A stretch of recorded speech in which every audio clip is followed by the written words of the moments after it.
Good evening, I'm Jaime McCutcheon. Thank you for joining us. 2 weeks ago tonight, a house fire devastated two families who lived there. 50-year-old Emiliano Gomez died from burns he received while trying to save his two small children. Tonight, the Omaha community gathered to try and help his family pick up those pieces. Jody Baker continues our coverage. Jamie. Well, Jody, after this fundraiser, what if people still want to donate? Well, there are still ways they can do that. Now, the Elva Gomez Charitable Fund. Jamie. All right. Thanks a lot, Jody. There's also another Heartland family in need of some help. 22-year-old Luis Fernando Silva was shot and killed while sitting in his car on November 12th in his driveway. He was one of the three people shot on that Wednesday night. The shootings, police say, are connected. Silva worked 2 jobs to send money back to his mother in Mexico. One of those jobs was a Kona Grill. There is a fundraiser for his family there tomorrow night from 4 to 7 p.m. Half the restaurant's proceeds will be donated. A crash in Bellevue sends 5 people to the hospital tonight, 1 in critical condition. It happened just after 7:30 at Cornhusker and Fort Crook roads.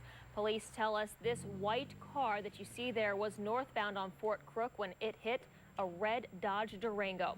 The Durango flipped on its side, ejecting someone from inside of it. That person was pinned underneath the SUV. In all, 1 person was critically injured and 4 others have less severe injuries. Investigators don't yet know which driver caused that crash. Omaha police are called to an assault tonight, which turns out to be a shooting. It happened around 7:30 at 24th and Himball. Police found a male victim inside a home there who had been shot. He was taken to the hospital in critical condition. No word yet on his identity, and no arrests have been made.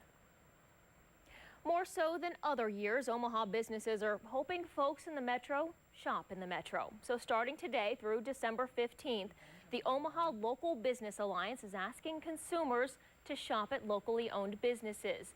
Jean Emery owns the Dundee Gallery, and she, along with other Omaha business owners, is trying to build interest in buying from locally owned stores. She says when you buy local, your money helps locally.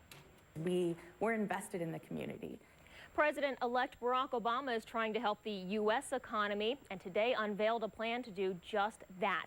He says it will save or create more than 2 million jobs over the next 2 years. These are the long-term investments in our economic future. Obama wants to rebuild crumbling roads and bridges, modernize schools, and create jobs focusing on alternative energy. The president-elect acknowledges his economic plan won't go anywhere without bipartisan support. Obama is expected to unveil his economic team Monday. Obama's cabinet and other positions on his staff are starting to take shape, and possibilities for positions still unfilled include some Heartlanders. Today, Obama announced Robert Gibbs as his press secretary. Gibbs began working with Obama in April of 2004, serving as his communications director for the U.S. Senate. According to transition officials, Senator Chuck Hagel of Nebraska is on the list of possibilities for defense secretary. Former Representative Dick Gephardt of Missouri for Labor Secretary, and former Iowa Governor Tom Vilsack for Ag Secretary. All right, time now for a first check of our weekend weather. Let's go right now to meteorologist Andrea Rich, who's standing here with me. And according to what we saw today, a lot better than what we saw yesterday. Yes, it's easier to tolerate a day that's not windy and bitterly cold. Thank you, Andrea. From the Channel6News.com Center, new on the net tonight, the NBC affiliate in Seattle, Washington is reporting 1 person has died, another injured after a mall shooting. Listen as an employee describes that scene. I was ringing up a customer. Police say 2 young men in their 20s were shot around 4 o'clock at the South Center Mall, that's outside of Seattle. Witnesses say the gunman fired several shots. The victims were taken to the hospital with serious injuries. Again, 1 has since died. Police are still looking for that shooter. Omaha police make 4 arrests after a home invasion. It happened last night near 40th and Vinton around 7 o'clock. When the homeowner answered the door, a suspect pushed his way into the home and 3 more followed. Relatives of the homeowner then stopped by and the homeowner was able to escape. Police arrested 45-year-old Ricky Freeman of Council Bluffs. His charges include robbery and use of a weapon. A 15-year-old boy was also arrested for theft. Police also arrested 2 other suspects, but it was later determined they were not connected to that home invasion. They were charged, though, for theft and possession of a stolen vehicle. Omaha police also arrest one man for 2 business robberies. The first armed robbery happened Friday around 1 p.m. at the La Quinta Inn near I-680 and West Maple. Then, just before 2 p.m. at 106th and Fort, a man went into the Pro Cuts and demanded money. Police were able to identify the suspect in both robberies as 37-year-old Larry Nixon of Omaha. His charges include robbery and use of a weapon. A California teen becomes the last teen legally abandoned under Nebraska's safe haven law. The 14-year-old boy was left late Friday afternoon by his mother at Kimball County Hospital. That brings the total number of children abandoned since September to 36. The new safe haven law took effect at 12:01 this morning. Now only infants up to 30 days old can legally be left at hospitals. Emergency personnel from across the country put their skills to the test today at Creighton University. 18 teams competed in the second annual EMS competition.